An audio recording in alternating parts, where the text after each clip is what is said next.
प्यारे भक्तों, बुधवार का दिन गणेश भगवान को समर्पित है। यह दिन सदैव ही शुभ दिन के रूप में माना जाता है, क्योंकि इस दिन यदि आप कोई भी शुभ कार्य करते हैं तो वह हमेशा पूर्ण हो जाता है।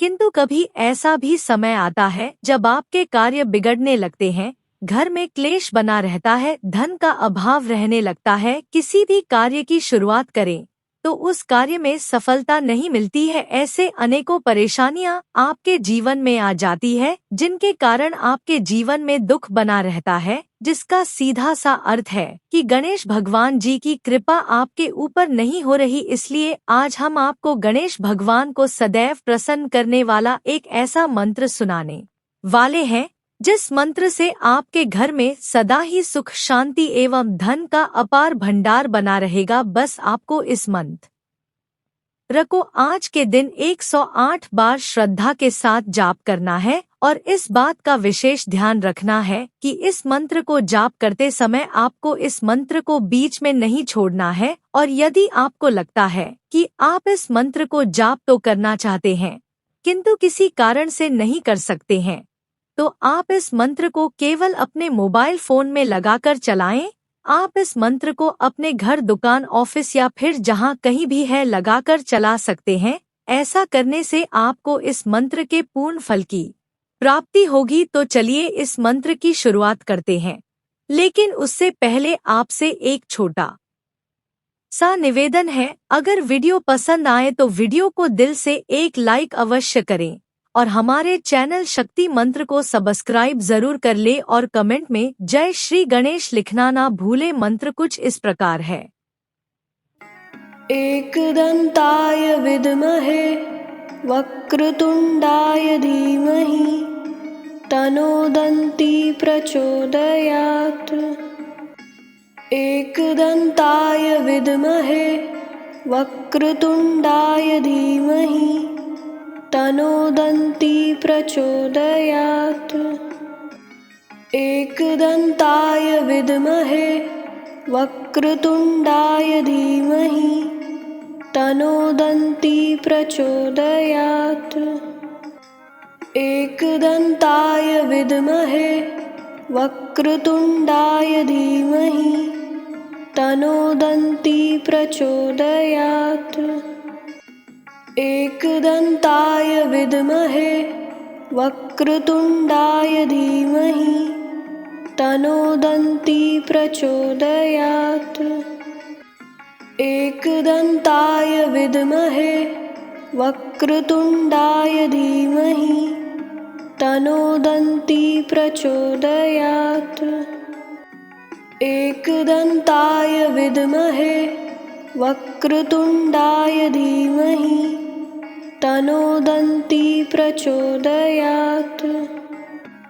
एकदन्ताय विद्महे वक्रतुण्डाय धीमहि तन्नो दन्ती प्रचोदयात्।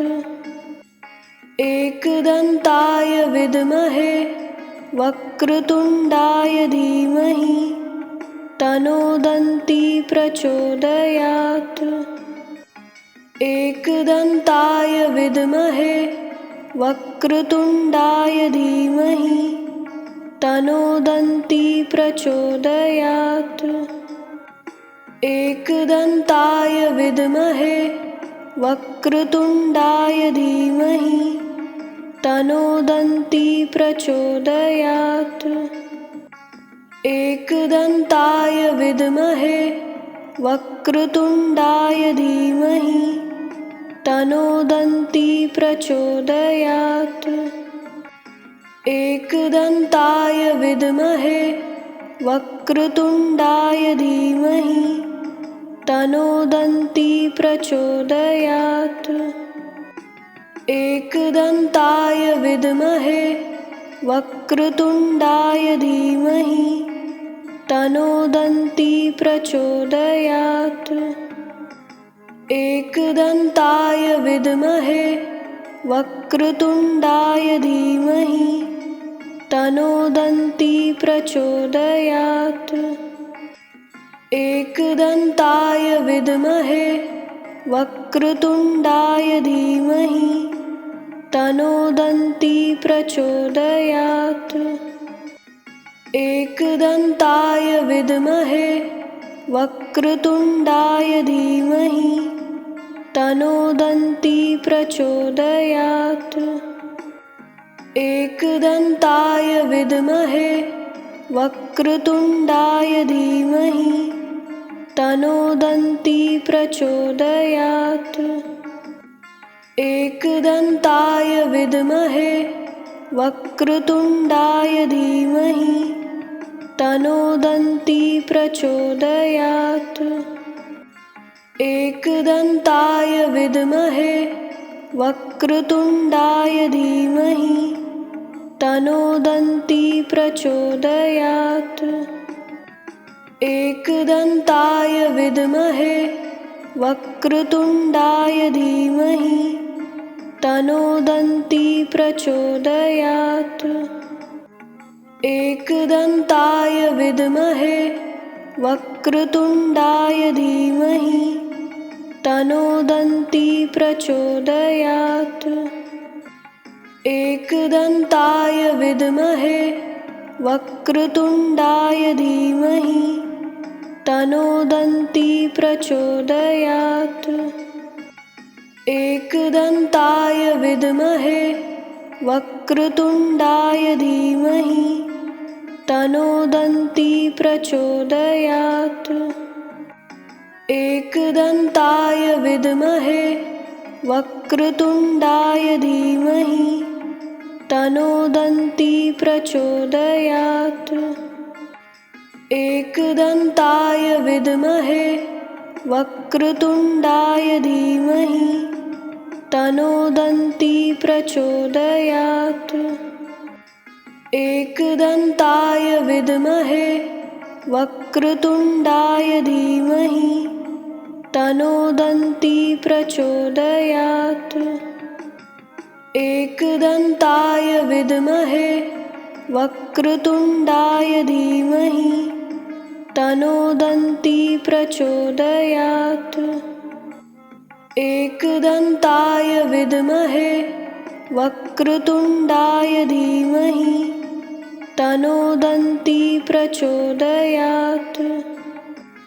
एकदन्ताय विद्महे वक्रतुण्डाय धीमहि तनोदन्ती प्रचोदयात्।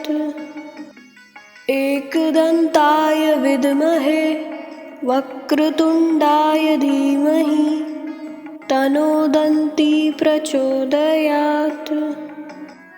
एकदन्ताय विद्महे वक्रतुण्डाय धीमहि तनोदन्ती प्रचोदयात्।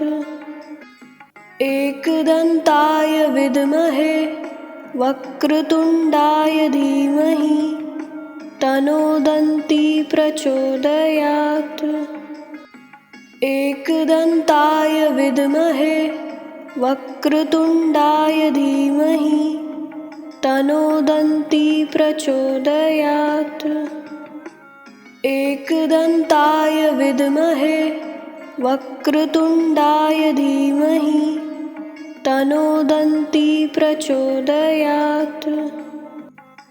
एकदन्ताय विद्महे वक्रतुण्डाय धीमहि तनोदन्ती प्रचोदयात्।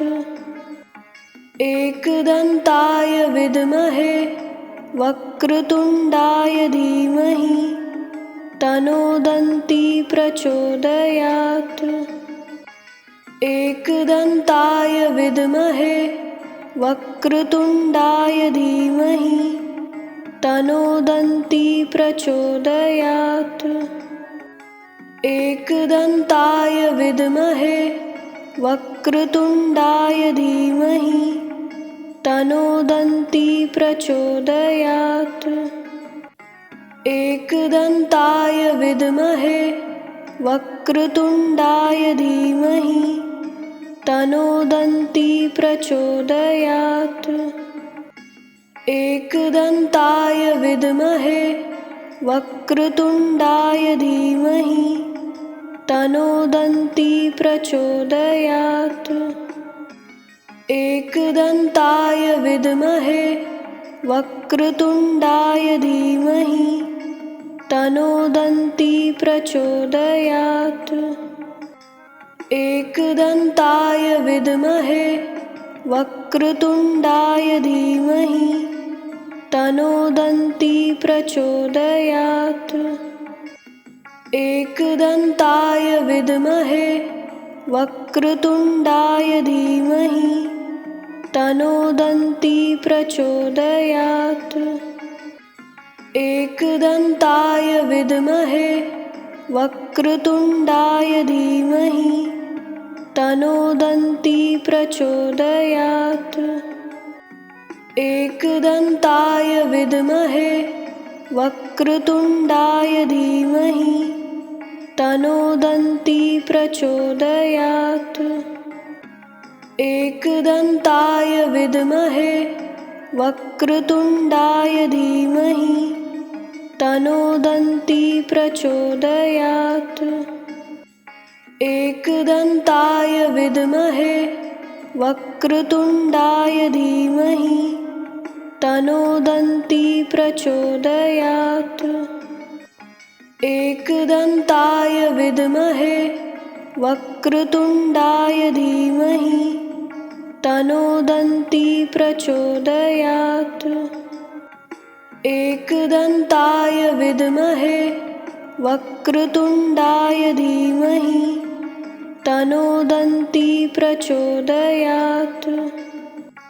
एकदन्ताय विद्महे वक्रतुण्डाय धीमहि तन्नो दन्ती प्रचोदयात्। एकदन्ताय विद्महे वक्रतुण्डाय धीमहि तन्नो दन्ती प्रचोदयात्। एकदन्ताय विद्महे वक्रतुण्डाय धीमहि तन्नो दन्ती प्रचोदयात्। एकदन्ताय विद्महे वक्रतुण्डाय धीमहि तन्नो दन्ती प्रचोदयात्। एकदन्ताय विद्महे वक्रतुण्डाय धीमहि तन्नो दन्ती प्रचोदयात्। एकदन्ताय विद्महे वक्रतुण्डाय धीमहि तन्नो दन्ती प्रचोदयात्। एकदन्ताय विद्महे वक्रतुण्डाय धीमहि तन्नो दन्ती प्रचोदयात्। एकदन्ताय विद्महे वक्रतुण्डाय धीमहि तन्नो दन्ती प्रचोदयात्। एकदन्ताय विद्महे वक्रतुण्डाय धीमहि तन्नो दन्ती प्रचोदयात्। एकदन्ताय विद्महे वक्रतुण्डाय धीमहि तन्नो दन्ती प्रचोदयात्। एकदन्ताय विद्महे वक्रतुण्डाय धीमहि तन्नो दन्ती प्रचोदयात्। एकदन्ताय विद्महे वक्रतुण्डाय धीमहि तन्नो दन्ती प्रचोदयात्। एकदन्ताय विद्महे वक्रतुण्डाय धीमहि तन्नो दन्ती प्रचोदयात्। एकदन्ताय विद्महे वक्रतुण्डाय धीमहि तन्नो दन्ती प्रचोदयात्। एकदन्ताय विद्महे वक्रतुण्डाय धीमहि तन्नो दन्ती प्रचोदयात्।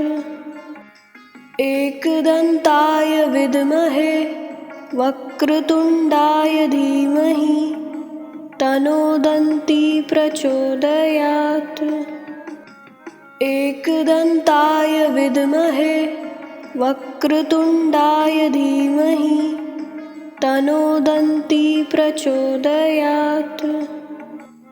एकदन्ताय विद्महे वक्रतुण्डाय धीमहि तन्नो दन्ती प्रचोदयात्। एकदन्ताय विद्महे वक्रतुण्डाय धीमहि तन्नो दन्ती प्रचोदयात्। एकदन्ताय विद्महे वक्रतुण्डाय धीमहि तन्नो दन्ती प्रचोदयात्। एकदन्ताय विद्महे वक्रतुण्डाय धीमहि तन्नो दन्ती प्रचोदयात्। एकदन्ताय विद्महे वक्रतुण्डाय धीमहि तन्नो दन्ती प्रचोदयात्। एकदन्ताय विद्महे वक्रतुण्डाय धीमहि तन्नो दन्ती प्रचोदयात्। एकदन्ताय विद्महे वक्रतुण्डाय धीमहि तन्नो दन्ती प्रचोदयात्। एकदन्ताय विद्महे वक्रतुण्डाय धीमहि तन्नो दन्ती प्रचोदयात्। एकदन्ताय विद्महे वक्रतुण्डाय धीमहि तन्नो दन्ती प्रचोदयात्। एकदन्ताय विद्महे वक्रतुण्डाय धीमहि तन्नो दन्ती प्रचोदयात्। एकदन्ताय विद्महे वक्रतुण्डाय धीमहि तन्नो दन्ती प्रचोदयात्। एकदन्ताय विद्महे वक्रतुण्डाय धीमहि तन्नो दन्ती प्रचोदयात्। एकदन्ताय विद्महे वक्रतुण्डाय धीमहि तन्नो दन्ती प्रचोदयात्। एकदन्ताय विद्महे वक्रतुण्डाय धीमहि तन्नो दन्ती प्रचोदयात्। एकदन्ताय विद्महे वक्रतुण्डाय धीमहि तन्नो दन्ती प्रचोदयात्। एकदन्ताय विद्महे वक्रतुण्डाय धीमहि तन्नो दन्ती प्रचोदयात्। एकदन्ताय विद्महे वक्रतुण्डाय धीमहि तन्नो दन्ती प्रचोदयात्। एकदन्ताय विद्महे वक्रतुण्डाय धीमहि तन्नो दन्ती प्रचोदयात्। एकदन्ताय विद्महे वक्रतुण्डाय धीमहि तन्नो दन्ती प्रचोदयात्। एकदन्ताय विद्महे वक्रतुण्डाय धीमहि तन्नो दन्ती प्रचोदयात्। एकदन्ताय विद्महे वक्रतुण्डाय धीमहि तन्नो दन्ती प्रचोदयात्। एकदन्ताय विद्महे वक्रतुण्डाय धीमहि तन्नो दन्ती प्रचोदयात्। एकदन्ताय विद्महे वक्रतुण्डाय धीमहि तन्नो दन्ती प्रचोदयात्। एकदन्ताय विद्महे वक्रतुण्डाय धीमहि तन्नो दन्ती प्रचोदयात्। एकदन्ताय विद्महे वक्रतुण्डाय धीमहि तनोदन्ती प्रचोदयात्। एकदन्ताय विद्महे वक्रतुण्डाय धीमहि तनोदन्ती प्रचोदयात्।